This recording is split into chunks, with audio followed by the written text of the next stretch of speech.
안녕하세요. 오알투입니다. 최근에 양적 완화라는 단어가 뉴스에 자주 등장하는데 이게 뭔가 하시는 분들이 계실 것 같아서 제가 짧은 지식이지만 양적 완화에 대해서 최대한 쉽고 간단하게 설명을 드리도록 하겠습니다.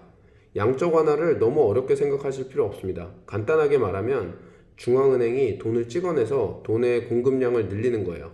경기가 너무 과열되거나 너무 나빠지면 정부나 중앙은행이 개입을 하게 됩니다. 정부는 이때 재정정책을 통해서 개입을 하고 중앙은행은 통화정책을 통해서 경기를 조절을 해요. 재정정책이라는 건 뭐냐 하면 경기가 나빠질 때 정부가 지출을 늘리는 거예요. 또는 세금 감면을 통해서 경기를 부양하는 거죠. 예를 들면 공공사업 같은 거예요. 미국의 뉴딜 정책 이런 것들이죠. 반대로 경기가 과열되면 정부 지출을 줄이고 세금을 더 걷는 방법으로 정부는 과열된 경기를 진정시키려고 합니다. 통화 정책은 뭐냐면 여러 가지 방법이 있어요. 공개시장 운영, 재할인율 정책, 지급주밀 정책 등이 있는데 쉽게 말씀드리면 중앙은행이 금리를 조절하거나 이자율을 조절하거나 채권을 발행 또는 매입하는 방식으로 시장의 통화량을 조절하는 겁니다. 예를 들어서 경기가 지금처럼 나빠지면 금리를 내리고 시장에 나와 있는 채권을 매입해서 돈이 돌게 하고 그 돈으로 경기를 부양시키려는 거예요. 그러면 지금부터 양적 완화에 대해서 본격적으로 설명을 드리겠습니다.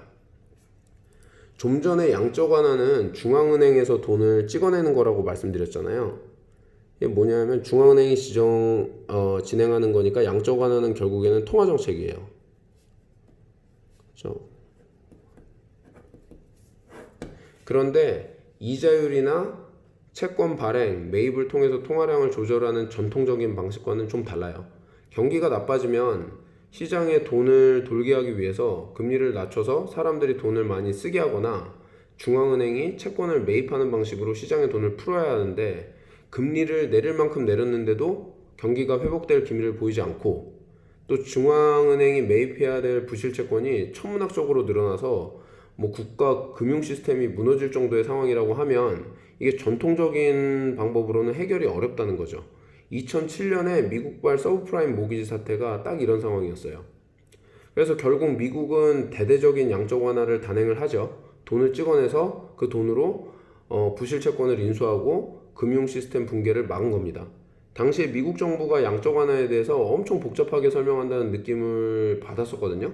근데 개인적으로 이거는 아마 다른 나라들한테 돈 찍어내는 게 미안해서 그런 게 아니었을까 하는 생각이 살짝 들긴 합니다. 그러면 양적 완화를 하면 어떤 일이 생기는지 예를 들어서 설명을 드려볼게요. 오알투라는 나라가 있습니다. 이 나라의 전체 통화량은 10,000원이에요. 그리고 그 옆에 호구라는 나라가 있는데 오알투는 호구라는 나라에서 5,000원을 빌렸어요.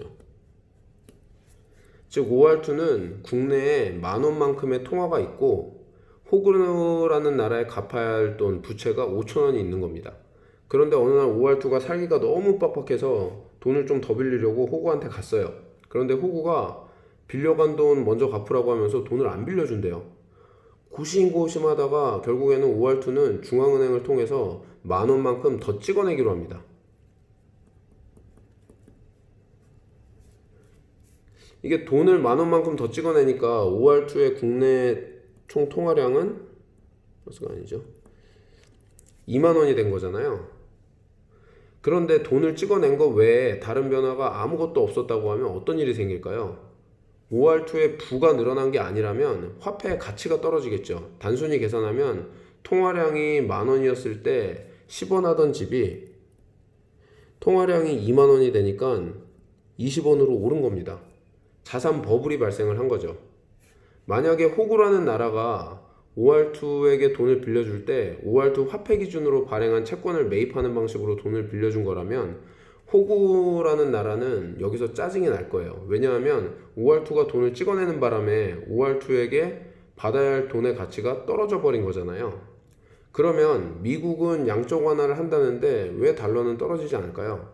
제 기억에 서브프라임 모기지 사태 때도 미국이 양적 완화를 발표하고 달러가 떨어질 거라고 예상하는 사람들이 많았었는데 실제로는 그렇지 않았습니다.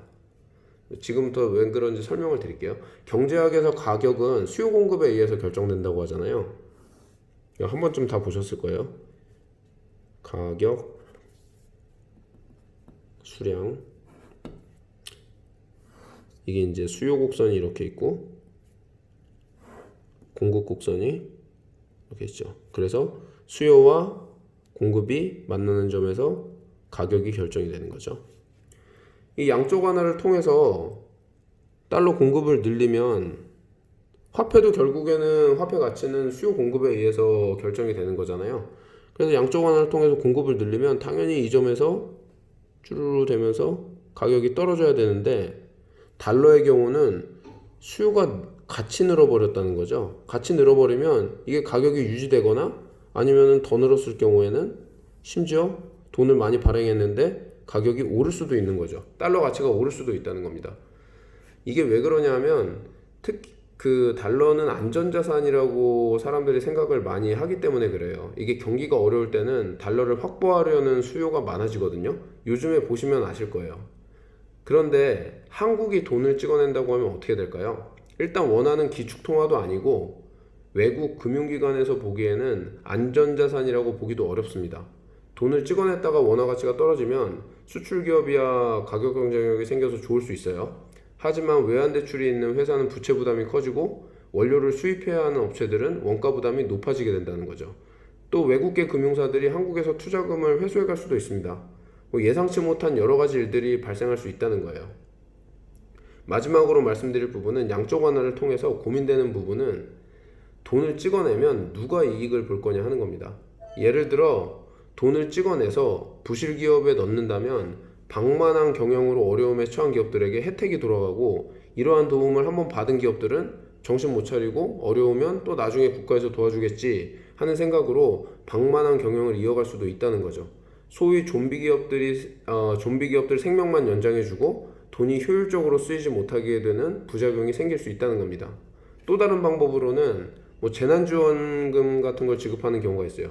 돈을 찍어내서 전 국민에게 동일하게 나눠주는 겁니다. 한 명한테 1억이 주어지는 것보다는 100명에게 100만 원씩 주는 게 소비 진작 효과는 훨씬 크거든요. 며칠 전에 이재명 경기도지사께서 재난지원금을 더 지급해야 한다고 말씀을 하셨는데, 특정 정치인 지지 여부를 떠나서 저는 개인적으로 찬성하는 입장이에요. 실은 경기를 살리기 위해서는 더욱 과감하게 지원금을 지급해야 한다고 개인적으로는 생각하고 있습니다. 참고로 저는 해외에 있어서 재난지원금 수령 대상자 아닙니다. 하지만 이것도 어느 정도 선을 지키는 게 중요해요. 왜냐하면 국가에서 보조금을 필요 이상으로 지급하면 굳이 힘들게 일할 필요가 있나 하는 사람들이 늘어나고, 이렇게 자발적인 실업자들이 많아지게 되면 우리나라 같은 경우에는 가진 거라고는 인적 자원뿐인데 장기적으로 국가 경쟁력이 악화되는 일이 생겨날 수도 있습니다. 요즘 코로나 때문에 어려움 겪으시는 분들이 많으실 텐데 하루빨리 경기가 회복됐으면 좋겠습니다. 영상 끝까지 시청해 주셔서 감사드리고 행복한 하루 보내세요.